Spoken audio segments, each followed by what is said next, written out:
Israel അവരുടെ പബ്ലിക്കേഷനിൽ അല്ലെങ്കിൽ അവരുടെ അഭിമുഖത്തിൽ ഒരു കാര്യം പറഞ്ഞു. അതെ, ഇറാൻ ഞങ്ങളെ ആക്രമിച്ചു എന്ന് പറയുന്നത് ഒരു പരിചിതമായ വാക്കാണ്. ഇതിനകം തന്നെ സമാനമായ ഒരു ആക്രമണം നടത്താൻ ശ്രമിച്ചുവെന്നും പറഞ്ഞിരുന്നു. എന്നാൽ ഇസ്രായേൽ ഒഫീഷ്യലായി തന്നെ ഒരു കാര്യം സമ്മതിച്ചു. ഞങ്ങളുടെ വ്യോമതാവളത്തിൽ കാര്യമായ കേടുപാടുകൾ ഇറാൻ മിസൈൽ സ്ട്രൈക്ക് കാരണം സംഭവിച്ചിട്ടുണ്ട്. ഈ ആക്രമിച്ചു എന്ന് പറയുന്ന എയർബേസിന് ചുറ്റുമുള്ള പ്രദേശങ്ങളെല്ലാം സമ്പൂർണമായും നിരോധിച്ചിട്ടുണ്ട്. റിപ്പോർട്ടേഴ്സ് ആരും അകത്തേക്ക് പോകാൻ പാടില്ല. അല്ലെങ്കിൽ പൊതുജനങ്ങൾ അവിടെ നിന്നും 2 കിലോമീറ്റർ ദൂരത്തിനപ്പുറമായിരിക്കണം. ആ എയർബേസിന്റെ പ്രവേശന കവാടത്തിൽ നിന്നും 2 കിലോമീറ്റർ ദൂരം വരെയും ക്യാമറ ഫോൺസ് കൊണ്ടുപോകാൻ പാടില്ല എന്നുള്ള ഒരുപാട് നിയന്ത്രണങ്ങൾ ഏർപ്പെടുത്താൻ തുടങ്ങി. കൂടാതെ 72 മണിക്കൂറിനുള്ളിൽ ഇസ്രായേൽ ഇറാനെ തീർച്ചയായും ആക്രമിക്കുമെന്നുള്ള ഒരുപാട് അപ്ഡേറ്റഡ് വാർത്തകൾ പുറത്തുവരുന്നുണ്ട്. നേരിട്ട് ഹിസ്ബുള്ളയും ഇസ്രായേലും ഇപ്പോ ഏറ്റുമുട്ടാൻ തുടങ്ങിയിട്ടുണ്ട് സദൺ ലബനനിൽ. ഇങ്ങനെ പല വാർത്തകൾ ഈ ഒരു വീഡിയോയിലൂടെ നമുക്ക് വിശദമായി അറിയാം.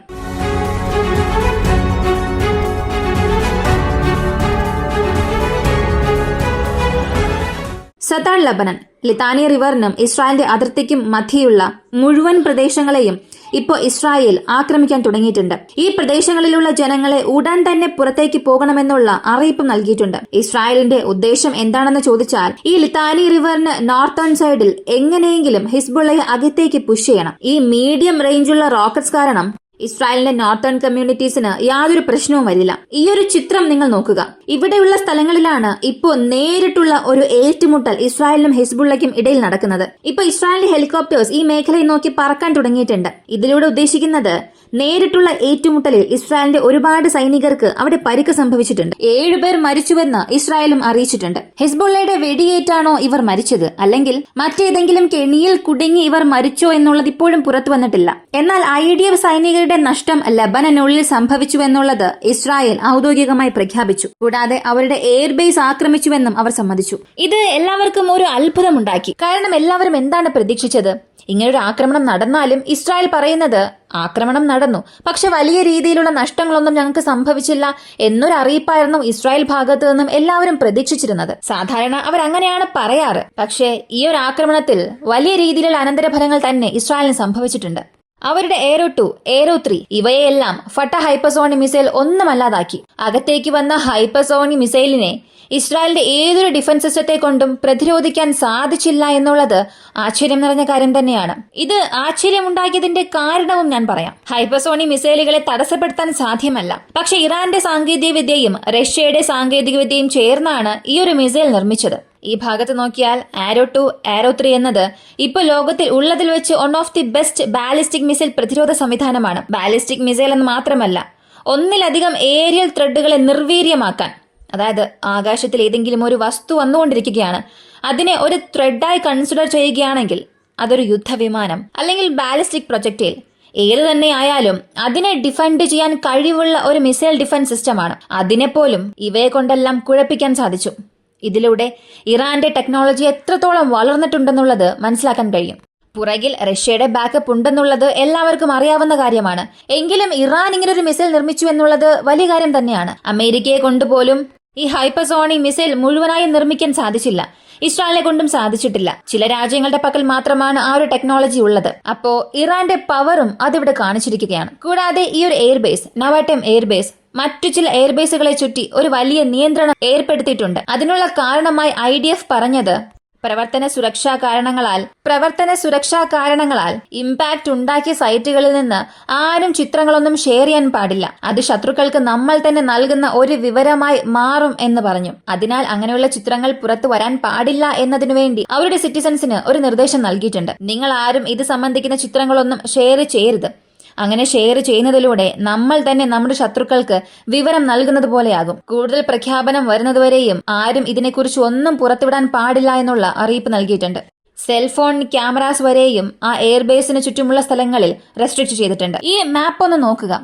ഇതിൽ ചുവന്ന നിറത്തിലുള്ള ഡോട്ട് ഉണ്ടല്ലോ, അവിടമാണ് ഇസ്രായേലിനും ലബനൻ ഹിസ്ബുള്ളയ്ക്കും ഇടയിൽ ഒരു ഏറ്റുമുട്ടൽ നടക്കുന്നത്. ഒരു വലിയ ഗൺ ഫൈറ്റ് നടന്നുകൊണ്ടിരിക്കുകയാണ്. ഇസ്രായേൽ എയർ സ്ട്രൈക്ക് വഴി ഒരുപാട് ത്രെഡ്സിനെ ന്യൂട്രലൈസ് ചെയ്താലും ഹിസ്ബുള്ള അവർക്ക് റെസിസ്റ്റൻസ് നൽകിക്കൊണ്ടിരിക്കുകയാണ്. താഴെ ചുവന്ന ഡോട്ടിൽ കാണിക്കുന്ന സ്ഥലങ്ങളിലെല്ലാം പ്രശ്നം നടന്നുകൊണ്ടിരിക്കുകയാണ്. അടുത്തു വന്ന ഒരു പ്രധാനപ്പെട്ട വിവരം IRGC, ഇറാന്റെ ആർമി, ഇവരെ കുറിച്ചാണ്. ഇറാൻ ഇന്നലെ ഒരു ആക്രമണം നടത്തി. ഇസ്രായേലിൽ ഏറ്റവും വലിയ ഒരു മിസൈൽ ആക്രമണം നടത്തി. അത് IRGCയുടെ എയർഫോഴ്സ് ആണ് ചെയ്തത്. എന്നാൽ അങ്ങനെ ചെയ്ത ആ ഒരു മിസൈൽ ആക്രമണത്തെ പ്രസിഡന്റിന് ഒരു ഇൻഫർമേഷൻ അവർ നൽകിയിട്ടില്ല. ഇതിനെ രണ്ട് രീതിയിൽ എടുക്കാം. ഒന്നാമത്തേത്, ആ മിഷന്റെ സീക്രട്നെസ് പുറത്ത് വിടാതിരിക്കാൻ വേണ്ടി ഇങ്ങനെ ഒരു വിവരം പറയാതിരുന്നു കാണാം. പക്ഷേ പ്രസിഡന്റിന് പോലും ഒരു വിവരം കൊടുത്തില്ല എന്നുള്ളത് വളരെ സസ്പീഷ്യസ് ആയി തന്നെ തോന്നുന്നുണ്ട്. മറ്റൊന്ന്, ഇറാന്റെ രാഷ്ട്രീയത്തിൽ അല്ലെങ്കിൽ IRGCക്കും ഇറാന്റെ ഗവൺമെന്റിനും ഇടയിൽ ഒരു പിളർപ്പ് സംഭവിച്ചിട്ടുണ്ട്. അതാണ് ഇവിടെ കാണിക്കുന്നത്. ആദ്യത്തെ കാര്യം നടക്കാനുള്ള സാധ്യതകൾ വളരെ വളരെ കുറവാണ്. ഇനി ഈ പറഞ്ഞ രണ്ടാമത്തെ കാര്യം, അതിനെക്കുറിച്ച് അറിയാം. ആദ്യം IRGC, ഇറാന്റെ ആർമി, ഇവർക്ക് രണ്ടുപേർക്കും ഇടയിലെ വ്യത്യാസം നമ്മൾ മനസ്സിലാക്കണം. ഒരുപാട് പേർക്ക് ഇതറിയില്ല. IRGC വേറെ, ഇറാന്റെ ആർമഡ് ഫോഴ്സസ് വേറെയാണ്. രണ്ടും ഇറാന്റെ സുരക്ഷയ്ക്ക് വേണ്ടി സൃഷ്ടിച്ച സംഘടനകൾ തന്നെയാണ്. എന്നാൽ IRGCക്കും ഇറാന്റെ ആർമിക്കുമുള്ള ഒരു വലിയ വ്യത്യാസം, ഇറാന്റെ ആർമിയെ സംബന്ധിച്ച് അവർ എല്ലാ രാജ്യങ്ങളുടെയും സൈന്യം പോലെ ഇറാനെ സംരക്ഷിക്കാൻ വേണ്ടിയുള്ള ഒരു സംഘടനയാണ്. ഇനി IRGC എടുക്കുകയാണെങ്കിൽ ഇസ്ലാമിക് റവല്യൂഷന് ശേഷം ഇസ്ലാമിക് സ്റ്റേറ്റ്സ് അല്ലെങ്കിൽ ഇറാന്റെ താല്പര്യം ഈ മിഡിൽ ഈസ്റ്റിന് ചുറ്റുമുള്ള രാജ്യങ്ങളിൽ കൊണ്ടുവരാനും ഇസ്ലാം സംബന്ധിക്കുന്ന നയങ്ങളെ സംരക്ഷിക്കുന്നതിനു വേണ്ടിയും ഇറാൻ നിർമ്മിച്ച മറ്റൊരു സംഘടനയാണ്. ഇതിൽ ഇറാന്റെ ആർമഡ് ഫോഴ്സസിന് എന്തൊക്കെ സൗകര്യങ്ങളാണോ ഉള്ളത്, അതായത് ഇറാന്റെ ആർമിക്ക് താഴെ ഇറാന്റെ എയർഫോഴ്സ്, ഇറാന്റെ കപ്പൽ സേന, ഇറാന്റെ കാലാൾപ്പട, ഇതെല്ലാം ചേർന്നാണ് ഇറാൻ ആർമഡ് ഫോഴ്സ്. ഇതുപോലെ നോക്കിയാൽ IRGCക്കും ഇതുപോലെ എല്ലാ പവറുമുണ്ട്. IRGCക്ക് പ്രത്യേകമായി ആർമഡ് ഫോഴ്സസ് ഉണ്ട്. അവരെയാണ് ഇറാനി റവല്യൂഷണറി ഗാർഡ് കോർപ്സ് എന്ന് പറയുന്നത്. ഇവർക്ക് താഴെ പ്രത്യേകം കപ്പൽപ്പടയുണ്ട്. ഈ കപ്പൽപ്പട മാത്രമല്ലാതെ പ്രത്യേകം എയർഫോഴ്സ് ഉണ്ട്. ഇവർക്ക് സ്ട്രാറ്റജിക് റോക്കറ്റ് ഫോഴ്സസും ഉണ്ട്.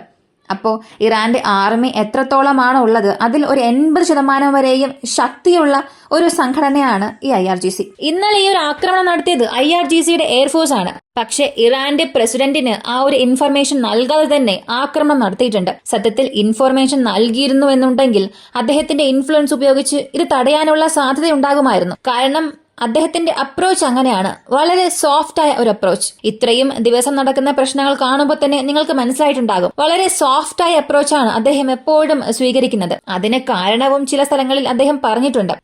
നമുക്ക് നൽകിയിട്ടുള്ള റെസ്ട്രിക്ഷൻസ് ഒക്കെ കുറയ്ക്കണം, അമേരിക്കയുടെ പ്രഷർ ഇല്ലെങ്കിൽ നമുക്ക് വീണ്ടും ഒരുപാട് വളരാൻ കഴിയും എന്നൊക്കെ അദ്ദേഹം പറഞ്ഞിട്ടുണ്ട്. ഇതൊക്കെ അംഗീകരിക്കാൻ കഴിയുന്ന കാര്യങ്ങളായാലും ഇറാന്റെ രാഷ്ട്രീയത്തിൽ ഇതൊരിക്കലും ചേരില്ല. ഇനി IRGCക്ക് പ്രസിഡന്റിന്റെ അനുവാദം ഇല്ലാതെ ഒരു മിസൈൽ ആക്രമണം നടത്താൻ കഴിയുമോ എന്ന് ചോദിച്ചാൽ ഇറാന്റെ ആർമഡ് ഫോഴ്സസിനും ഇറാന്റെ ആർമിക്കും മാത്രമാണ് പ്രസിഡന്റിന്റെ പെർമിഷൻ ആവശ്യമുള്ളത്. എന്നാൽ IRGCക്ക് സുപ്രീം ലീഡർ അയത്തുള്ള ഖമേനി, അദ്ദേഹത്തിന്റെ പെർമിഷൻ ഉണ്ടെങ്കിൽ മാത്രം മതി. അവർക്ക് പ്രത്യേകം ഒരു തീരുമാനം എടുക്കാൻ സാധിക്കും. അവിടെ ഹൈ ലെവൽ കമാൻഡോസിന്റെ ഉത്തരവിന് കീഴിൽ ഒരു ആക്രമണം നടത്താൻ സാധിക്കും. അങ്ങനെയാണ് ഇവിടെയും നടത്തിയത്. ഇതിൽ മറ്റൊരു ആശ്ചര്യം നൽകുന്ന കാര്യം, ഈ ആക്രമണം നടത്തിയത് യാതൊരു പ്രയർ ഇൻഫർമേഷനും ഇല്ലാതെയാണ്. അതായത് നോട്ടം നൽകിയിട്ടില്ല. ഇങ്ങനെ ഒരു ആക്രമണം നടക്കാൻ പോകുന്നുണ്ട്, കൊമേഴ്ഷ്യൽ ഫ്ലൈറ്റ്സ് ഒന്നും പോകാൻ പാടില്ല, ആരും ഞങ്ങളുടെ എയർ സ്പേസ് യൂസ് ചെയ്യാൻ പാടില്ല, ഇങ്ങനെയുള്ള ചില അറിയിപ്പുകൾ സാധാരണ നൽകാറുള്ളതാണ്. എന്നാൽ ഇത്തവണ അങ്ങനെ ഒന്നും തന്നെ നൽകാതെ ഒരു പ്രത്യേക സമയത്തിനുള്ളിൽ മിസൈൽ ലോഞ്ച് ചെയ്തിട്ടുണ്ട്. അങ്ങനെയാണെങ്കിൽ ആ മിസൈൽ ലോഞ്ച് ആകുമ്പോൾ ഒരുപാട് സിവിലിയൻ വിമാനങ്ങൾ, യാത്രക്കാരെ കൊണ്ടുപോകുന്ന എയർലൈൻസിന്റെ വിമാനങ്ങൾ ഇറാന്റെ എയർ സ്പേസിനുള്ളിൽ പറന്നുകൊണ്ടിരുന്നു. അങ്ങനെ പറന്നുകൊണ്ടിരുന്നപ്പോൾ അതിൽ നിന്നും എടുത്ത ഫൂട്ടേജസ് എല്ലാം ഇപ്പോൾ വൈറലാകുന്നുണ്ട്. ഭാഗ്യത്തിന് യാതൊരു മിസൈലും യാതൊരു വിമാനത്തെയും നശിപ്പിച്ചില്ല. ഒരുപക്ഷെ അങ്ങനെ സംഭവിച്ചിരുന്നെങ്കിൽ ഇപ്പോൾ നടക്കുന്ന പ്രശ്നങ്ങൾ മുഴുവനും മറ്റൊരു രീതിയിലേക്ക് മാറിയിട്ടുണ്ടാകും. നേരത്തെ ഇറാനുള്ളിൽ ഒരു വലിയ പ്രഷറുണ്ട്. ഫ്രാൻസ്, ജർമ്മനി, യൂറോപ്യൻ യൂണിയനിലെ പല രാജ്യങ്ങൾ, അമേരിക്ക, മറ്റു പല വെസ്റ്റേൺ കൺട്രീസിലെ രാജ്യങ്ങൾ ഇറാനെ ഇപ്പൊ തന്നെ പല രീതിയിൽ വിമർശിക്കുന്നുണ്ട്. അടുത്ത് ഇസ്രായേലിന്റെ പ്രതികരണം എങ്ങനെയായിരിക്കുമെന്നാണ് എല്ലാവരും പ്രതീക്ഷിക്കുന്നത്. അമേരിക്ക എപ്പോഴും പറയുന്ന കാര്യം വീണ്ടും കൺഫേം ചെയ്തു. ഇറാന്റെ ആക്രമണത്തിന് ഇസ്രായേൽ എങ്ങനെ പ്രതികരിച്ചാലും അവർക്ക് പിന്തുണയായി ഞങ്ങളുണ്ടാകും. ഇന്നലെ ഒറ്റ ദിവസത്തിൽ മാത്രം അമേരിക്കയുടെ ഡെസ്ട്രോയർ കപ്പലുകൾ 5 തവണ റീലൊക്കേറ്റ് ചെയ്തിട്ടുണ്ട്. വെറും 3 മണിക്കൂറിനുള്ളിൽ മാത്രം. മെഡിറ്ററേനിയൻ മേഖലയിൽ 2 ഡെസ്ട്രോയർ, അതുപോലെ പേർഷ്യൻ ഗൾഫ്, ചെങ്കടൽ ഭാഗങ്ങളിലുള്ള അമേരിക്കയുടെ മുഴുവൻ യുദ്ധക്കപ്പലുകളെയും 3 മണിക്കൂറിനുള്ളിൽ റീലൊക്കേഷൻ പ്രോസസ് കംപ്ലീറ്റ് ചെയ്തു. അതും ഈ ഒരു ആക്രമണത്തെക്കുറിച്ചുള്ള വിവരങ്ങൾ പുറത്തു വന്നതിന് ശേഷം. ഇതിൽ ജോർദാനെ കുറിച്ചൊക്കെ ചിലർ പറയുന്നുണ്ട്. ജോർദാനിൽ അമേരിക്കയുടെ ബേസ് ഉണ്ട്, അവരാണ് മിസൈലിനെ ഡിഫൻഡ് ചെയ്തത് എന്ന്. ഇവിടെ അമേരിക്കൻസ് മാത്രമല്ല ഇറാന്റെ മിസൈൽസ് ഡിഫെൻഡ് ചെയ്തത്. ജോർദന്റെ സൈന്യവും ജോർദന്റെ വ്യോമസേനയും ചേർന്ന് ഈ എയർ ഡിഫൻസ് സിസ്റ്റംസ് ഉപയോഗിച്ച് ഇറാന്റെ മിസൈൽസിനെ ജോർദൻ എയർ സ്പേസിൽ വെച്ച് ഇന്റർസെപ്റ്റ് ചെയ്തിട്ടുണ്ട്. ഇത് ഒരു സാധാരണ നടക്കുന്ന കാര്യമാണ്. ജോർദാനെ സംബന്ധിച്ച് ആന്റി ഇറാൻ മൈൻഡ് സെറ്റിലാണ് ഉള്ളത്. അവർ അങ്ങനെയുള്ള കാര്യങ്ങളാണ് ചെയ്തുകൊണ്ടിരിക്കുന്നത്. അടുത്ത ഇസ്രായേൽ ഇന്ന് മറ്റൊരു അറിയിപ്പ് നൽകി. യുണൈറ്റഡ് നേഷൻസിന്റെ chief of staff Antonio Guterres ഇസ്രായേലിനുള്ളിൽ നുഴയാൻ പാടില്ല എന്ന് ഒരു നിരോധനം ഏർപ്പെടുത്തി. നിരോധനം ഏർപ്പെടുത്തിയാൽ അതിനൊരു കാരണമുണ്ടാകുമല്ലോ. ഇസ്രായേൽ അതിന് കാരണമായി പറഞ്ഞത് ഇറാന്റെ ആക്രമണത്തിനെതിരെ ഇദ്ദേഹം യാതൊരു സ്റ്റേറ്റ്മെന്റും നൽകിയിട്ടില്ല. അതിലൂടെ ഇസ്രായേലിനെതിരെയുള്ള ഒരു സെന്റിമെന്റിലാണ് ഇയാളെന്നുള്ളത് ഞങ്ങൾക്ക് മനസ്സിലായി. അതിനാൽ ഇസ്രായേലിനെതിരെയുള്ള ചിന്തകളുള്ള ഒരു വ്യക്തി ഇസ്രായേലിൽ പ്രവേശിക്കുന്നത് ഞങ്ങൾക്ക് താല്പര്യമില്ല. ഞങ്ങൾ അത് നിരോധിക്കുകയാണ്. ഇതിനുശേഷം ഇയാൾ ഇസ്രായേലിനുള്ളിൽ പ്രവേശിക്കാൻ പാടില്ല എന്ന ഒരു പ്രഖ്യാപനവും നടത്തി. ഒരു ഭാഗത്തെ ലബനനുള്ളിൽ നേരിട്ട് ഹിസ്ബുള്ളയും ഇസ്രായേലും ഏറ്റുമുട്ടാൻ തുടങ്ങിയിട്ടുണ്ട്. അവിടെയുള്ള വാർത്തകളെല്ലാം കേൾക്കുമ്പോൾ തന്നെ മനസ്സിലാക്കാൻ സാധിക്കും യുദ്ധം തീവ്രമായി നടക്കുന്നുവെന്ന്. മറ്റൊരു ഭാഗത്ത് ഇറാന്റെ മിസൈൽ ആക്രമണത്തിന് പ്രതികാരം ചെയ്യാൻ ഇസ്രായേൽ തയ്യാറെടുക്കുകയാണ്. ഇപ്പോൾ കാര്യങ്ങളെല്ലാം ചൂടുപിടിക്കാൻ തുടങ്ങിയിട്ടുണ്ട്. ലോകരാജ്യങ്ങളെല്ലാം എന്താണ് ചെയ്യാൻ പോകുന്നത്? റഷ്യ നേരത്തെ ഒരു കാര്യം പറഞ്ഞു. ഈ മേഖലയിൽ സമാധാനം കൊണ്ടുവരാൻ ഇസ്രായേൽ ആക്രമണം കുറയ്ക്കണം. ഇസ്രായേൽ ലബനനുള്ളിൽ ചെയ്യുന്ന ആക്രമണം കുറയ്ക്കണം. അല്ലെങ്കിൽ അനന്തരഫലങ്ങളിൽ തീർച്ചയായും ഇസ്രായേലിന് വളരെ ശക്തിയായി തന്നെ ലഭിക്കും. ഇനി ഇറാനിൽ നിന്നും മറ്റൊരു പുതിയ അപ്ഡേറ്റ് വന്നു. ശത്രു, അതായത് ഇസ്രായേൽ ഞങ്ങളെ വീണ്ടും ആക്രമിക്കണം എന്ന് ചിന്തിച്ചാൽ, അല്ലെങ്കിൽ ഇസ്രായേൽ ഇത്തവണ കനത്ത ഒരു പ്രതികരണം നൽകണമെന്ന് വിചാരിച്ചാൽ ആശ്ചര്യപ്പെടുന്ന ചില കാര്യങ്ങൾ ഇറാന് ചെയ്യേണ്ടതായി വരും. അതെന്താണെന്ന് ശത്രുവിനെ കൊണ്ട് ഊഹിക്കാൻ പോലും സാധിക്കില്ല. ശത്രുവിന്റെ നിലനിൽപ്പിന് തന്നെ അതൊരു വലിയ പ്രശ്നമായി മാറുമെന്നുള്ള പ്രസ്താവന നൽകി. ഇൻഡയറക്റ്റായി ന്യൂക്ലിയർ വെപ്പൺസിനെയാണ് അവർ പറഞ്ഞത്. എന്നാൽ ഇപ്പോഴത്തേക്ക് നോക്കിയാൽ ഇറാന്റെ പക്കൽ ന്യൂക്ലിയർ വെപ്പൺസ് ഒന്നും ഇല്ല. ഇനി അത് നിർമ്മിക്കണം എന്ന് ചിന്തിച്ചാൽ ഇന്ന് ആ പ്രോസസ്സിൽ ഇറങ്ങിയാലും മിനിമം 3 മാസമെങ്കിലും എടുക്കും ഒരു 2-3 വർക്കിംഗ് ബോംബ്സ് തന്നെ നിർമ്മിക്കാൻ. അതിനാൽ ഇതൊരു മുന്നറിയിപ്പ് മാത്രമായിരിക്കും. അതല്ലാതെ ഇറാന്റെ പക്കൽ വലിയ രീതിയിലുള്ള സീക്രട്ട് വെപ്പൺസ് ഒന്നും ഉള്ളതായി തോന്നുന്നില്ല. അപ്പോ ഇതിനെ ഒരു മുന്നറിയിപ്പായി മാത്രമേ നമുക്ക് കാണാൻ കഴിയൂ. സത്യത്തിൽ ഇസ്രായേൽ ലബനനുള്ളിൽ കയറിയാൽ എന്തൊക്കെ പ്രശ്നങ്ങൾ നടക്കുമെന്നുള്ളത് നമ്മൾ ഇത്രയും ദിവസം സംസാരിച്ചു. കാരണം ഇസ്രായേലിന്റെ പക്കൽ അതിനവീന വെപ്പൺസ് അല്ലെങ്കിൽ ഏരിയൽ സപ്പോർട്ട് എല്ലാം ഉണ്ടെങ്കിലും ഗൊറില്ല വാർഫെയർ രീതിയിൽ ആക്രമിക്കുന്ന സൈനികരെ നേരിടുക അത്ര സാധാരണ കാര്യം അല്ല. അത്ര വലിയ അമേരിക്കയെ പോലും വിയറ്റ്നാമിൽ വെച്ച് തുരത്തി ഓടിച്ചിട്ടുണ്ട്. വിയറ്റ്നാം വാറിനെ കുറിച്ച് സംസാരിക്കുമ്പോൾ ഗൊറില്ല വാർഫെയർ ടാക്ടിക്സ് എന്താണെന്നുള്ളത് നമുക്ക് വ്യക്തമായി മനസ്സിലാകും. ഇപ്പോ അകത്തേക്ക് വരുന്ന ഇസ്രായേൽ സൈനികർക്ക് വലിയ വെല്ലുവിളികൾ വരാൻ പോകുന്ന കാലങ്ങളിൽ കാത്തിരിക്കുകയാണ്. അപ്പോൾ നാളെ മുതൽ ഒരുപാട് അപ്ഡേറ്റ്സ് നമുക്ക് കാത്തിരിക്കാം. IDF സൈനികരുടെ മരണനിരക്കോ അല്ലെങ്കിൽ ഹിസ്ബുള്ള സംബന്ധിക്കുന്ന സൈനികരുടെ അപ്ഡേറ്റ്സോ അറിയാൻ കഴിയും. ഏരിയൽ സ്ട്രൈക്ക് ഇല്ല എന്നുണ്ടെങ്കിൽ അകത്തേക്ക് പോകുന്ന ഇസ്രായേൽ ഡിഫൻസ് ഫോഴ്സസിന് കൂടുതലായ നാശനഷ്ടങ്ങൾ ഹിസ്ബുള്ള കാരണം ഉണ്ടാകും. ഇപ്പോ ഇസ്രായേലിന് ഇവിടെ ഒരു വലിയ എയർ പവർ ഉള്ളതുകൊണ്ട് ഒരു രീതിയിൽ വരെയും അവർക്ക് അവരുടെ സൈനികരെ സംരക്ഷിക്കാൻ സാധിക്കുന്നുണ്ട്. എന്നാൽ അങ്ങനെ ആയാലും മുഴുവനായും സംരക്ഷിക്കാൻ സാധിക്കുന്നില്ല എന്നുള്ളത് ഗൊറില്ല വാർഫെയർ ടാക്ടിക്സിന്റെ പ്രാധാന്യത്തെയാണ് കാണിക്കുന്നത്. ന്യൂ ടൈംസിൽ വന്നിരിക്കുന്ന ഈ ഒരു വാർത്ത നിങ്ങൾ കാണുക. ഇറാന്റെ മിസൈൽസ് ഇസ്രായേലിന്റെ എയർ സ്പേസിനുള്ളിൽ നുഴഞ്ഞിട്ടുണ്ട്. എന്നാൽ അങ്ങനെ നുഴയുന്നതിന് മുൻപ് തന്നെ ഒരു 30% മിസൈൽസ് അമേരിക്കയുടെ കപ്പൽപ്പടയും അമേരിക്കയുടെ വ്യോമസേനയിലെ വിമാനങ്ങളും ജോർദാൻ കാരണവും ഇസ്രായേൽ നുഴയുന്നതിന് മുൻപ് തന്നെ ഡിഫൻഡ് ചെയ്തു. അതിനുശേഷവും ഇസ്രായേലിനുള്ളിൽ നുഴഞ്ഞ ആ മിസൈൽസിനെ ഇസ്രായേലിന്റെ ഡിഫൻസ് മെക്കാനിസം ഇന്റർസെപ്റ്റ് ചെയ്യാൻ ശ്രമിച്ചിട്ടുണ്ട്. എന്നാൽ അവയെ എല്ലാം തടഞ്ഞുകൊണ്ട് ഇത്രയേറെ മിസൈൽസ് താഴെ വീണ് പൊട്ടിത്തെറിച്ചിട്ടുണ്ട്. എങ്കിൽ പോലും സിവിലിയൻ കാഷ്വാലിറ്റി ഒന്നും ഇറാന്റെ മിസൈൽ കാരണം ഉണ്ടാക്കിയിട്ടില്ല എന്നുള്ളത് ആശ്ചര്യപ്പെടുന്ന കാര്യമാണ്. ആശ്ചര്യപ്പെടുത്തുന്നു എന്നതിനപ്പുറം ഇത്രയും മിസൈൽസ് ഇസ്രായേൽ പ്രതിരോധിച്ചു എന്ന് പറഞ്ഞാലും അത് അല്പമൊന്ന് ചിന്തിക്കേണ്ട ഒരു കാര്യം തന്നെയാണ്. കാരണം ഇറാനെ കൊണ്ട് ഇത്ര വലിയ ഒരു സ്ട്രക്ചറൽ ഡാമേജ് ഇസ്രായേലിൽ ഉണ്ടാക്കിയിട്ടുള്ളത് മറ്റ് രാജ്യങ്ങൾക്ക് ഒരു വലിയ ഭീഷണിയായി തന്നെ മാറിയിട്ടുണ്ട്. ഈ ഒരു വീഡിയോയെ കുറിച്ചുള്ള നിങ്ങളുടെ അഭിപ്രായം കമന്റിൽ പറയുക.